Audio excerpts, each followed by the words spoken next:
El tema que nos tocó es virus de la fiebre aftosa. Los integrantes son Jacqueline Ruiz Conejo Vázquez, José Carlos Villanueva Villegas y quien les habla Melanie Guayanca Mancido.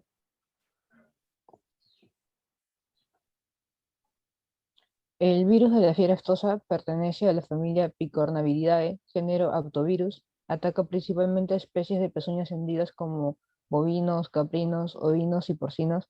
Este se caracteriza por la formación de vesículas o ampollas y erosiones en la mucosa bucal y nasal, especialmente en el hocico de los cerdos. Y en la piel está situada encima y en medio de las pezuñas, mismo que presenta 7 serotipos inmunológicamente distintos que son el a, O, C, SAT1, SAT2, SAT3 y ASIA1, con proteínas estructurales BP1, BP2, BP3, BP4, es ARN monocatenario, polaridad positiva y simetría icosaédrica.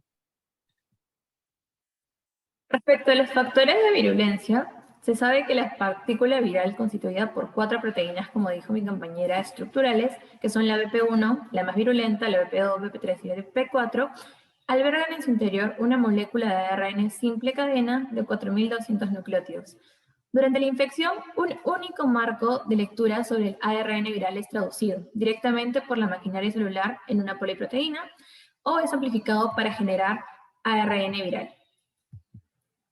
Mediante clivaje posttraduccional, a partir de las poliproteínas, se generan las proteínas estructurales y no estructurales del virus, a pesar de que existe abundante información sobre los aspectos básicos de la biología molecular del virus de la fiebre aftosa. Aún no ha sido totalmente dilucidado el papel de las proteínas virales y de las regiones no codificantes del genoma en la virulencia, el rango del huésped y la transmisión del virus.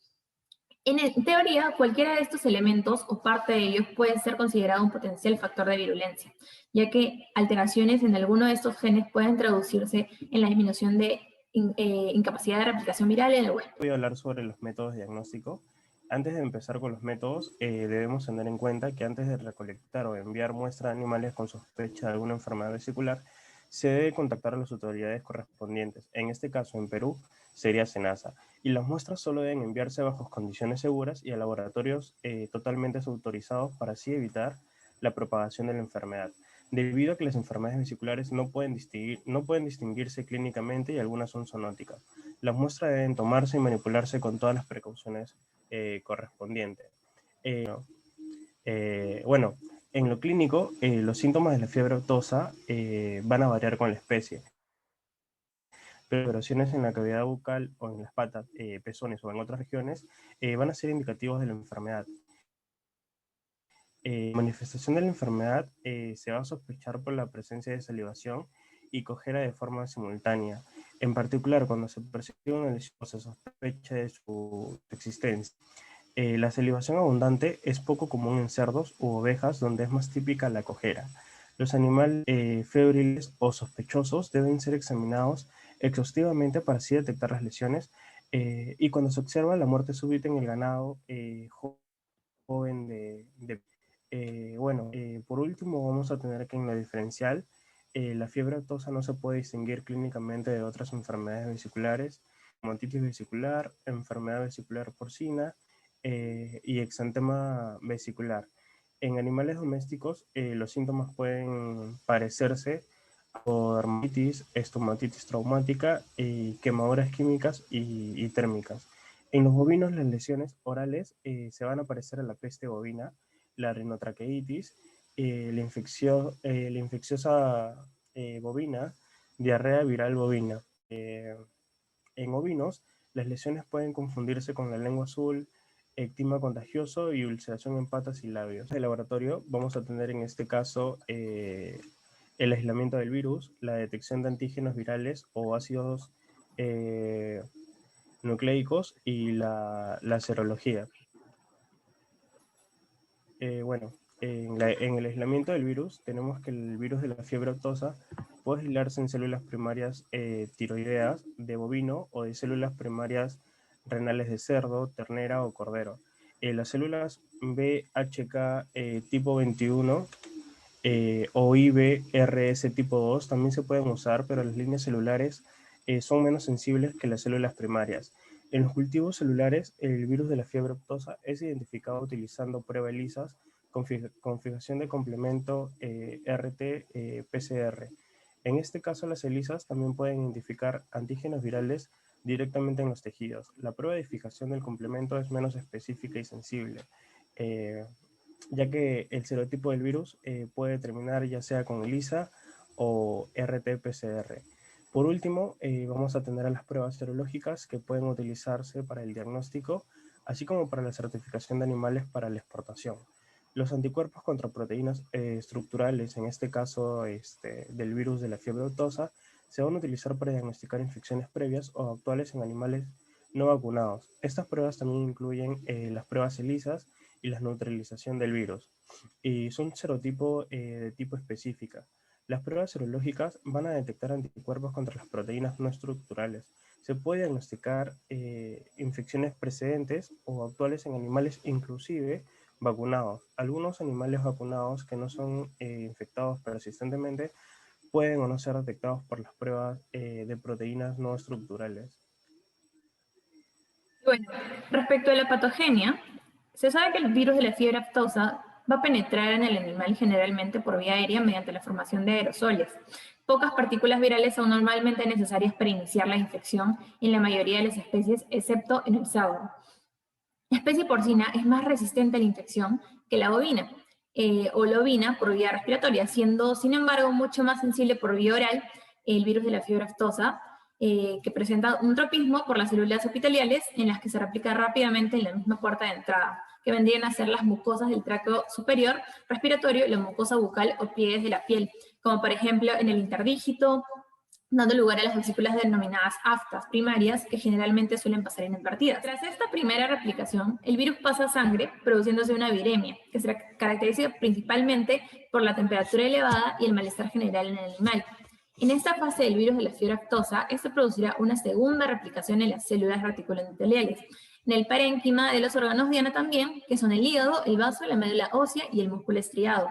Y finalmente el virus vuelve de nuevo a los lugares de predilección, que son las células epiteliales donde se inició, produciendo las vesículas secundarias características de la enfermedad, las que suelen confundirse con otras enfermedades ya mencionadas anteriormente, y fundamentalmente en el hocico y patas. El mecanismo por el cual pasa de sangre a zonas no muy vascularizadas todavía no está del todo aclarado. Bueno, pasando a los signos, se sabe que los animales presentan principalmente fiebre, depresión, anorexia, erupciones vesiculares, que son las úlceras, en la boca, en la lengua, en las glándulas mamarias y pezuñas, en el caso de los bovinos. Y también presentan lo que es la cialorrea, que es algo muy común en los animales contagiados con el virus de la fiebre aftosa. Luego, en el caso de los casos reportados, encontramos un artículo que hablaba sobre los brotes episódicos de fiebre aftosa en el sur del Perú, que los autores fueron Clay B. Woodham, Paul López y Raúl H. Rosario.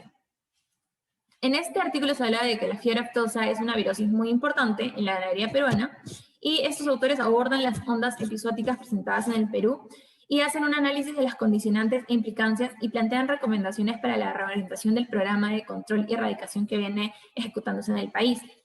En este artículo se mencionan los distintos brotes que han habido en el Perú al pasar los años. Y bueno, empiezan hablando de que desde su predicción en el Perú de 1910 ha sido responsable periódicamente de continuas ondas episódicas. Y las principales ondas episódicas hasta ahora notificadas en el país son las de 1947, la de 1956, la de 1962 y la de 1993. En el caso del brote de 1962, que es considerado como uno de los más severos, se describieron infecciones simultáneas de los tres principales serotipos, que son el A, el O y el C, presentes en el continente americano. Este brote se dispersó por toda la República, motivando la implementación de comités de emergencia nacionales para controlar la enfermedad, involucrando a instituciones universitarias, a las Fuerzas Armadas y policiales. Esta estrategia nacional logró controlar la epizodia y permitió observar cambios en la epidemiología de la enfermedad del país. Los brotes observados durante 1969 y 1903 fueron esporádicos y asociados con importación de vacunos en pie procedentes de Argentina, Bolivia y Ecuador. Y bueno, generalmente estos brotes se originaron como consecuencia de una pobre cobertura de vacunaciones en poblaciones susceptibles. Sin embargo, al día de hoy, la fiebre aftosa.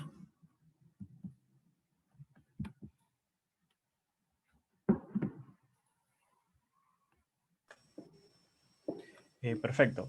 Siguiendo con la frecuencia de presentación, la fiebre aftosa es una enfermedad vírica grave de rebaño, en su mayoría de crianza intensiva masiva, sumamente contagiosa. Afecta a animales en su mayoría rumiantes. En una población susceptible, la frecuencia de presentación es de casi un 100%, siendo los animales más jóvenes, en este caso las de cría intensiva, más susceptibles que los animales al pastoreo. La enfermedad es rara vez fatal en animales adultos, pero la mortalidad entre los animales jóvenes suele ser alta debido a la miocarditis o a la falta del calostro, en este caso si la madre está afectada por la enfermedad. Tanto las estrategias de prevención y control, para la prevención se realizan básicamente dos acciones, la vacunación y la vigilancia epidemiológica, las cuales son de suma importancia en todo el territorio nacional. El control durante un brote de fiebre aftosa requiere una acción rápida y efectiva. Después de un correcto diagnóstico de esta enfermedad, todos los animales infectados deben ser aislados y sacrificados. El daño económico que esto cause es directamente proporcional al tiempo que duró instalada la enfermedad y que ésta no se haya diagnosticado a tiempo. En el jato, el monitoreo de desinfección regular de personal, maquinarias, equipos, entre otros, es fundamental para la desinfección en el control del postbrote. Todo por el video. Muchas gracias.